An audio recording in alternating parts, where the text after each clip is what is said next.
Today we are going to start with statistical mechanics. So before starting anything, the most basic questions are: what is it?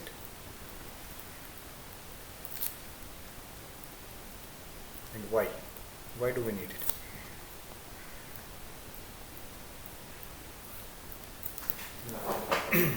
Now actually the statistical mechanics is used for studying the system with huge number of particles usually. So actually what is it? It is the method of turning the microscopic description to a macroscopic. They say this is a macroscopic at a larger scale. So basically the statistical mechanics helps in translating the microscopic description of nature to a macroscopic description of nature. So what do you mean by microscopic? So basically microscopic, as the name suggests, is at a microscopic level, or where you consider the behavior or interaction of each and every particle. Consider the fundamental behavior.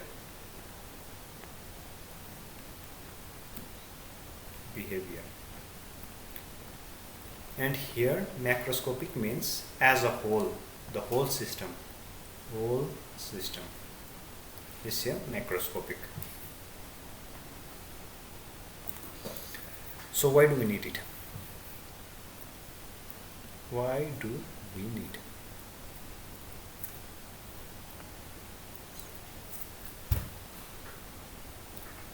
Suppose you people know how the fundamental particles like electrons and some other particles behave. Now how do you translate the information of this electron to your, how it will behave, how this will behave in our day-to-day life? How do you see these changes in your day-to-day life? So basically that is where your statistical mechanics comes. Now I will give you one concrete example. Now let's say I gave you a box full of particle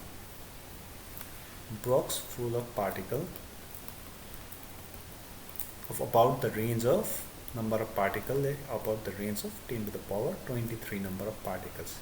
This I gave you. Now I gave you its mass. The following informations are given. Its mass I gave you its mass, its charge, and how do they behave with each other. Interaction, in short, interact with each other. That also I gave you. Now what can you tell me about the system?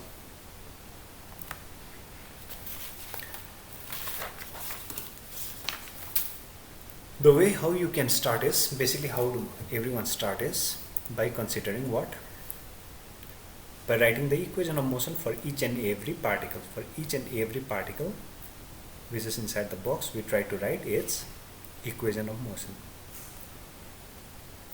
We write its equation of motion and try to solve it.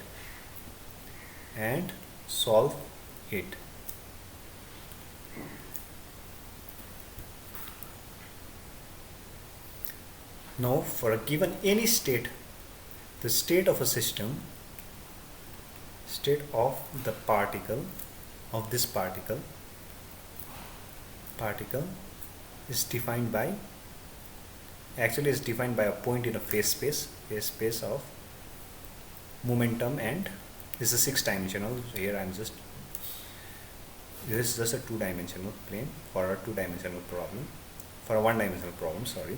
There is a particle and this is the state of particle. Here you will know its position as well as its momentum. Now that will define the state of a system. So for 3-dimensional system, you will need its position in XYZ plane axis and also its corresponding momentum to define the state of a system. Now let's say you want to solve the system. Then you have to start with what? Then initially you have to define its initial state. You have to define, which is given by ax, y, x0, y0, z0, px0, py0, and pz0. Now how many degrees of freedom do you have? Now you have 6 degrees of freedom, and for that is for one particle you have 6 degrees of freedom.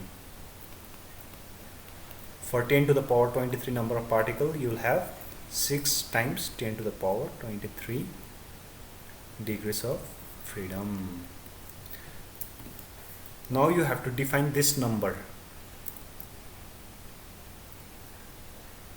to specify the state of a system initially.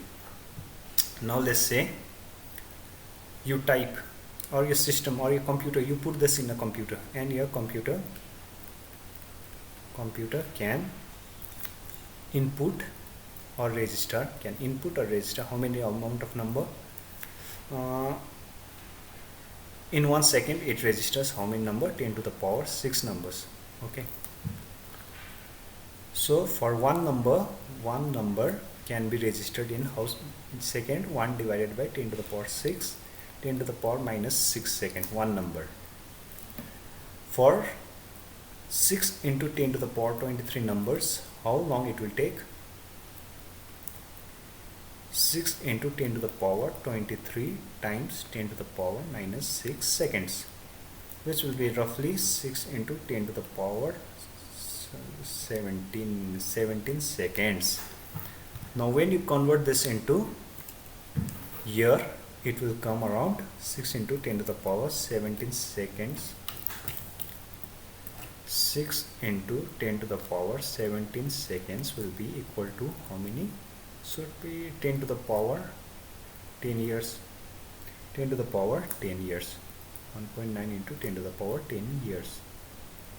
So just to define the initial data, or just to give the initial condition, it will need this amount of years for a computer to register that number. Now forget about solving, it's just predefining the system. It will take this amount of year. So this is hopeless in moving in a very fundamental part of way, trying to solve it in a very fundamental part of way. So let's say if you just solve the system also, after solving the information which we get is also not, it's not very helpful actually. What will we do with the position of each and every particle at a given time? That is not helpful. The question that we ask is very basic question, like, is it hot or cold or wet or dry? What will happen if we heat the system? What will happen?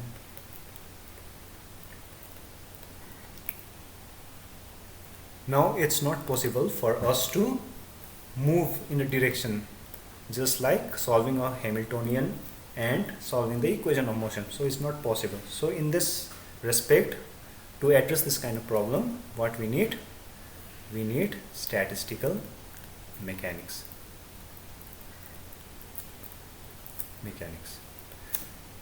Now as we are dealing with such a huge number of particles, our system does not become deterministic. We cannot exactly say the particle has this amount of energy, it will be here. So it will be kind of probabilistic system because of the huge number of particles.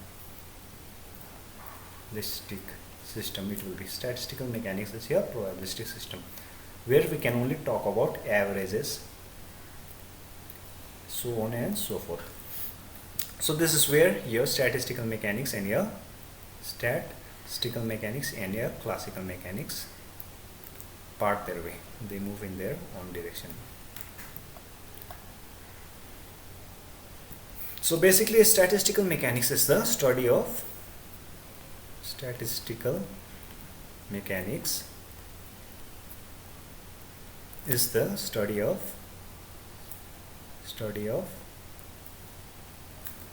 system containing huge number of particle. Huge number of particle.